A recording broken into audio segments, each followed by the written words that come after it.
శ్రీ గురుభ్యో నమః. ముందుగా ప్రేక్షకులందరికీ శ్రీరామనవమి శుభాకాంక్షలు.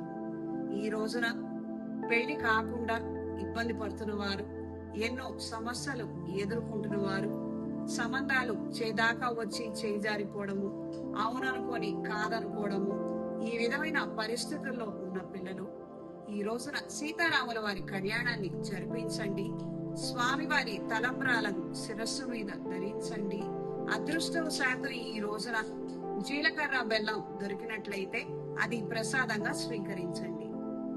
ఇప్పటికే సంబంధం కుదిరింది, కార్యక్రమాలు రాబోయే రోజుల్లో ఉన్నాయి అని అనుకున్నట్లయితే స్వామివారి తలంబ్రాలను దాచుంచుకొని కళ్యాణం జరిగే రోజున పిల్లల పెళ్లి తలంబ్రాలలో ఇవి కలపండి.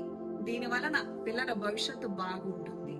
పెళ్ళయింది, పిల్లలు బాగున్నారు, కుటుంబ అభివృద్ధి కావాలి, వ్యక్తిగత అభివృద్ధి కావాలనుకున్న వారు కూడా ఈ రోజున స్వామివారి కళ్యాణం జరిపించండి.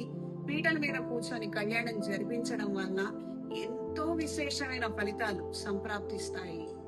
కొన్ని సందర్భాలలో మా పిల్లలు మా చేతుల మీదుగా పెళ్లి జరిపించుకుంటారో లేదో, కన్యాదానం చేయగలుగుతామో లేదో, అసలు మా పిల్లలు వాళ్ళ పెళ్లిళ్లలో మమ్మల్ని పిలుస్తారో లేదో అన్న దుస్థితి ఉన్న తల్లిదండ్రులు కూడాను ఈ రోజున అమ్మవారి కళ్యాణం జరిపించండి, సీతారాముల వారి కళ్యాణం జరిపించండి.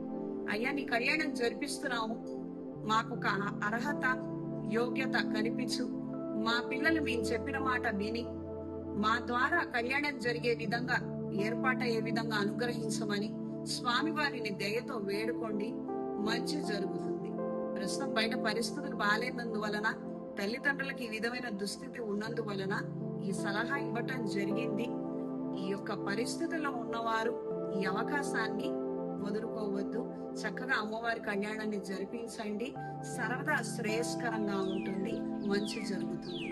అలానే ఈ రోజున ఉదయాన్నే సూర్యోదయానికన్నా ముందరే మేలుకొని ఇంట్లో స్వామివారి పట్టాభిషిక్తుడైనటువంటి ఫోటో ఉంచుకొని అమ్మవారికి అయ్యవారికి గంధం బొట్టు కుంకుమ బొట్టు పెట్టి అష్టోత్తరాన్ని చదువుకొని శక్తి కొలది పానకం వడపప్పు పండ్లను నివేదించి 10 మందితో పంచుకొని తినండి, మంచి జరుగుతుంది. సర్వే జనా సుఖినో భవంతు.